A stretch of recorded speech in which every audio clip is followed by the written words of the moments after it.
terus-terusan kita berpikir kenaikan tunjangan yang kita miliki yang menurut saya sudah besar.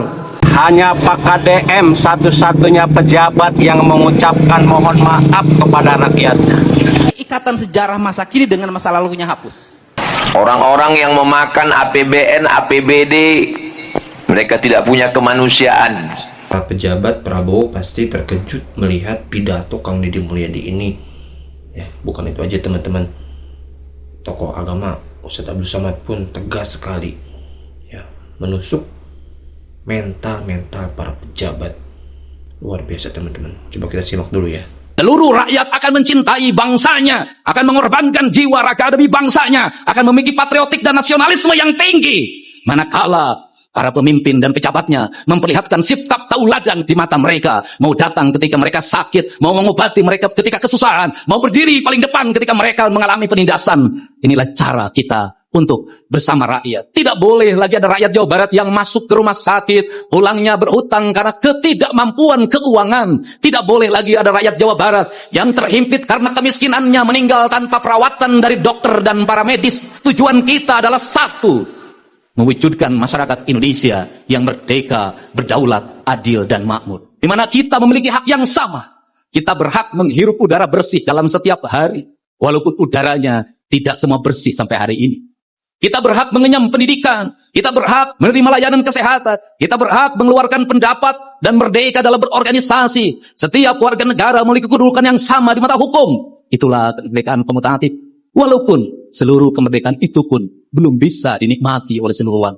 Seluruh rangkaian makna kemerdekaan itu harus dikerjakan secara bersama, dikerjakan oleh pemimpin yang mengerti mengelola anggaran, fokus pada apa yang menjadi kebutuhan, menunda seluruh hasad pribadinya, menunda membeli mobil baru menggunakan uang negara, menunda membeli baju baru menggunakan uang negara, menunda menambah properti di rumah dinasnya sebanyak-banyaknya menggunakan uang negara, menunda. Maka seluruh penundaan itu diarahkan untuk apa? Mengangkat derajat agar masyarakat Jawa Barat setingkat demi setingkat angka pendidikannya semakin meningkat, tidak lagi terus berkutat di 8 tahun. Ke depan harus kita meraih minimal 12 tahun. Agar masyarakat Jawa Barat angka peningkatan kualitas kesehatannya terus meningkat. Mensyukuri nikmat kemerdekaan dengan tausiah, mensyukuri nikmat kemerdekaan dengan doa istighasah. Orang-orang yang mengkhianati kemerdekaan dengan judi, mereka adalah pengkhianat kebangsaan. Ketuhanan yang Maha Esa, tidak ada tempat bagi orang ateis yang tidak bertuhan di negeri ini. Yang tidak percaya kepada Tuhan, silakan keluar dari negeri ini. Karena sila pertama ketuhanan yang Maha Esa. Orang-orang yang memakan APBN, APBD, mereka tidak punya kemanusiaan. Mereka tidak mengamalkan kemanusiaan yang adil dan beradab. Bangsa ini tidak minta banyak. Mereka hanya minta haknya, apapun agamanya, hak dia sebagai masyarakat. Dia minta kalau dia pergi berjalan, jalannya bagus. Kalau dia sakit ke rumah sakit, syukur-syukur bisa gratis. Kalau tidak, murahkan biaya kesehatan.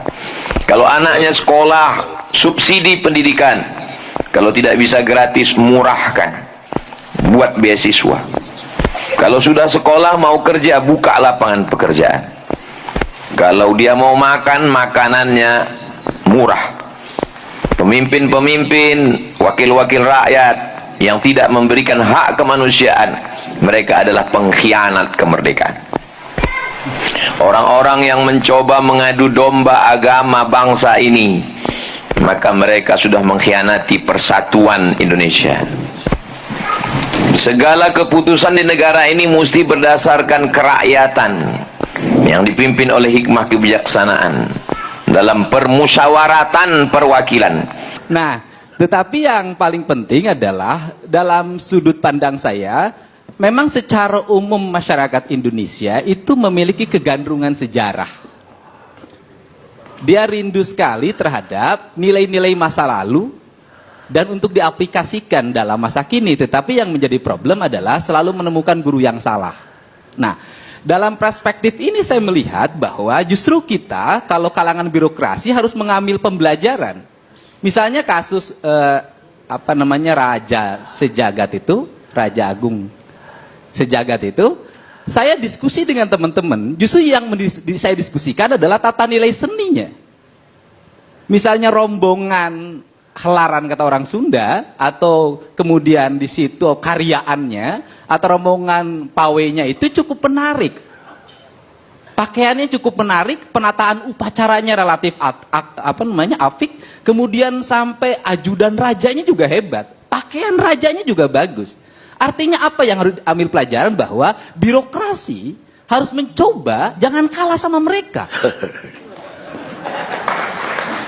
Yang digajinya besar, kemudian bajunya tidak menarik, itu birokrat dari Senin sampai Jumat itu. Upacaranya tidak menarik, tidak menjadi tontonan. Kenapa? Karena dalam birokrasi kita itu ada yang hilang, itu ruh kebangsaan. Kenapa ruh kebangsaannya hilang? Karena tatanya menjadi tata yang normatif, yang kaku, yang dibuat dalam tata aturan yang kaku itu melahirkan ketidakkreatifan, sehingga peningkatan tunjangan kinerja daerah dalam setiap tahun tidak mempengaruhi kinerja. Kenapa? Ruhnya hilang, ruh pengabdiannya. Kenapa? Nilai-nilai ikatan sejarah masa kini dengan masa lalunya hapus. Pengabdiannya menjadi tidak jelas. Arahnya pengabdiannya kemana? Sedangkan misalnya seorang raja walaupun palsu bisa membuat histeria para pengikutnya. Apa yang harus dilakukan oleh birokrat kita? Kenapa tidak meniru kecerdasan mereka? Kenapa tidak sekreatif mereka? Kenapa kepala dinas kebudayaan tidak sekreatif ratu yang tadi?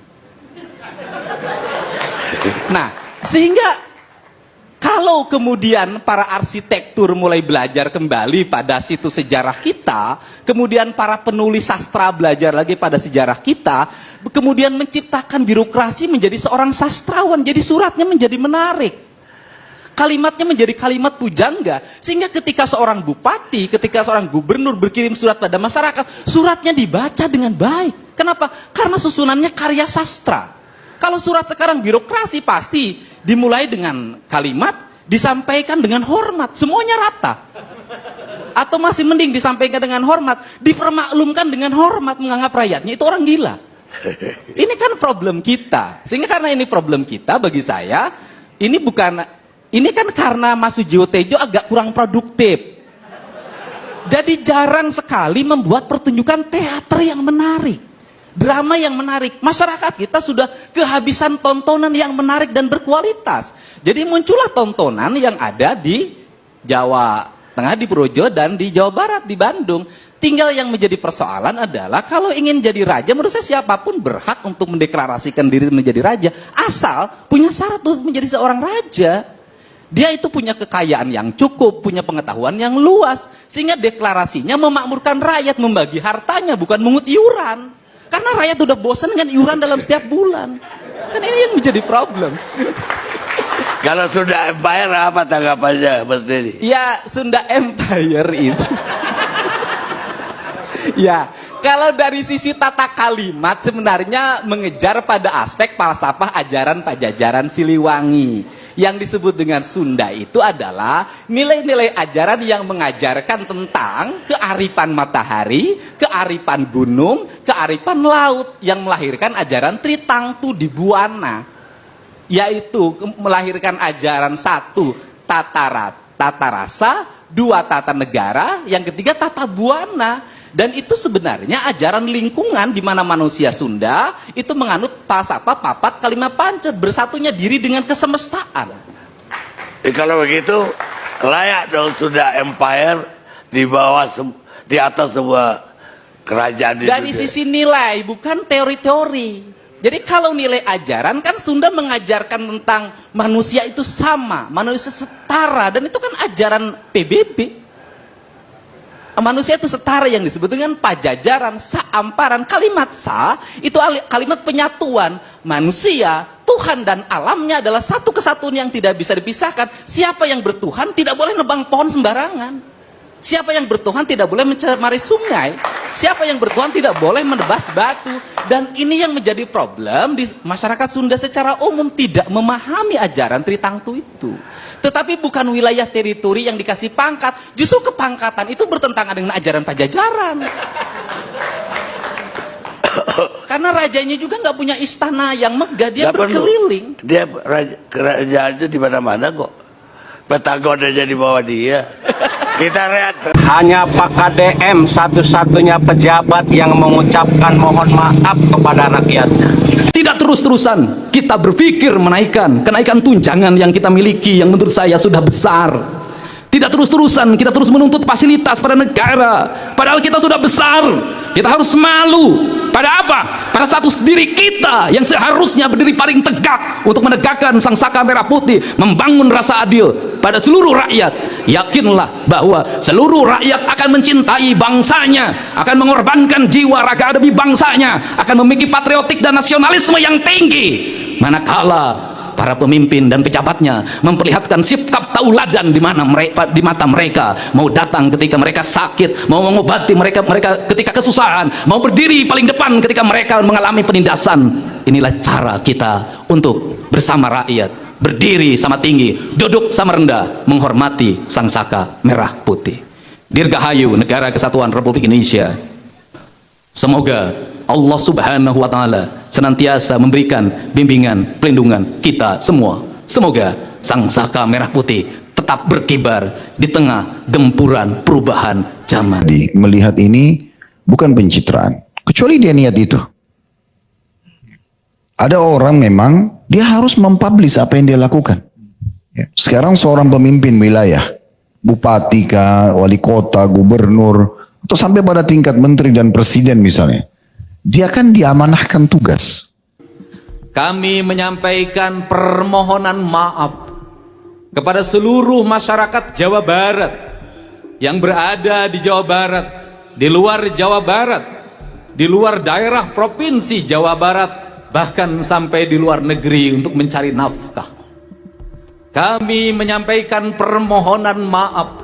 81 tahun Indonesia merdeka, kami belum bisa memerdekakan seluruh rakyat Jawa Barat. Masih ada 80.000 rakyat Jawa Barat yang sampai hari ini belum memiliki jaringan listrik, sehingga ketika malam dia kegelapan. Dan 2027 akan kami selesaikan. Di 2025 pada saat kami menjabat, ada 500.000 lebih rakyat Jawa Barat tidak memiliki listrik.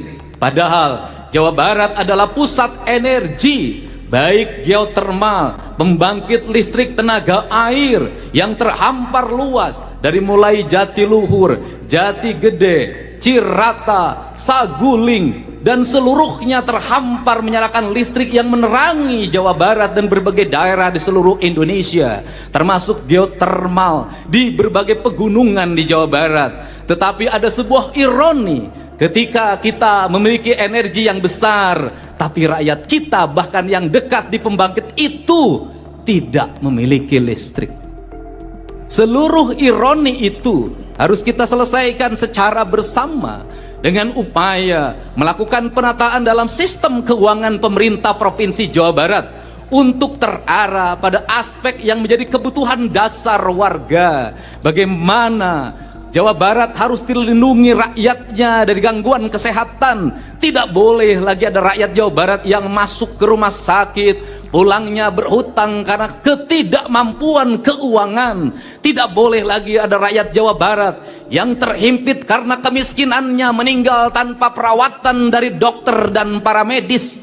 Tidak boleh ada rakyat Jawa Barat yang terlahir kemudian sesar dan akhirnya KTP-nya ditahan oleh rumah sakit karena ketidakmampuan pembiayaan. Seluruhnya akan kita wujudkan secara bersama dengan kerja secara bersama antara pemerintah Provinsi Jawa Barat, jajaran DPRD Provinsi Jawa Barat, seluruh instansi vertikal, baik Kejaksaan Tinggi, Kepolisian Daerah Provinsi Jawa Barat, Kodam 3 Siliwangi, Pengadilan Tinggi, Pengadilan Agama, Kantor Wilayah Kementerian Agama, semuanya harus bahu-membahu. Instansi kita, ada instansi daerah, ada instansi vertikal, tetapi tujuan kita adalah satu, mewujudkan masyarakat Indonesia yang merdeka, berdaulat, adil, dan makmur.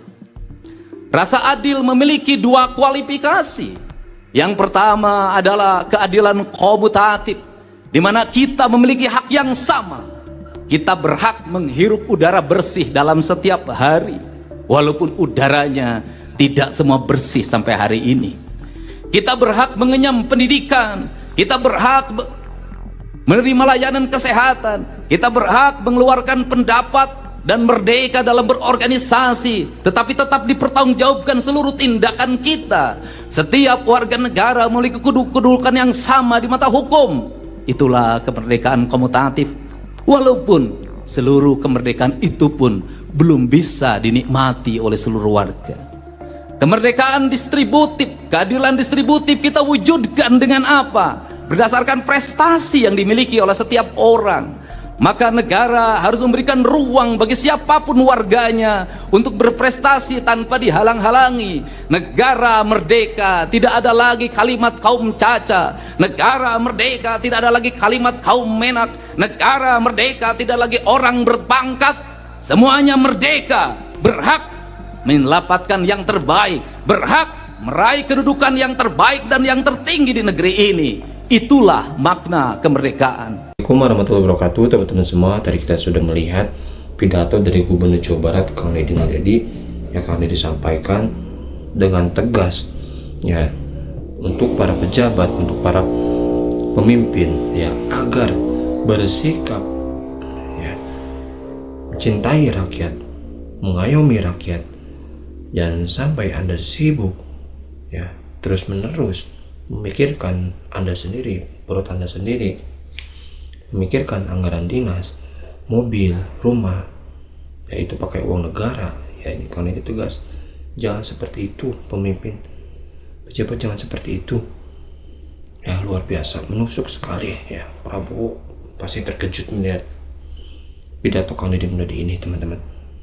Dan alhamdulillahnya ya, ada seorang ulama, seorang tokoh agama masyarakat ya, Ustadz Abdul Somad pun begitu dengan tegasnya, begitu dengan semangatnya melawan para koruptor ya, membasmi para koruptor. Jangan sampai ya uang rakyat dipaling, uang rakyat digunakan oleh para pejabat yang gak bertanggung jawab, teman-teman ya. Tegas sekali ya teman-teman, luar biasa, luar biasa ya. Ini saya harap, kita harap ya para pejabat sadar, para pemimpin sadar akan hal ini, akan pentingnya ini ya, bahwa mohon maaf ya, pejabat jangan enak-enak gitu, jangan enak-enak anggaran mohon maaf dimakan sendiri ya. Ini penting banget, ini tegas sekali ya Kang Deddy dan UAS. Semoga pemimpin kita diberi kesabaran, ketabahan, kekuatan ya untuk menjalankan segala amanah. Jangan sampai tergoda oleh bisikan-bisikan sesat, teman-teman ya. Oke, semoga ada manfaatnya. Terima kasih. Assalamualaikum warahmatullahi wabarakatuh.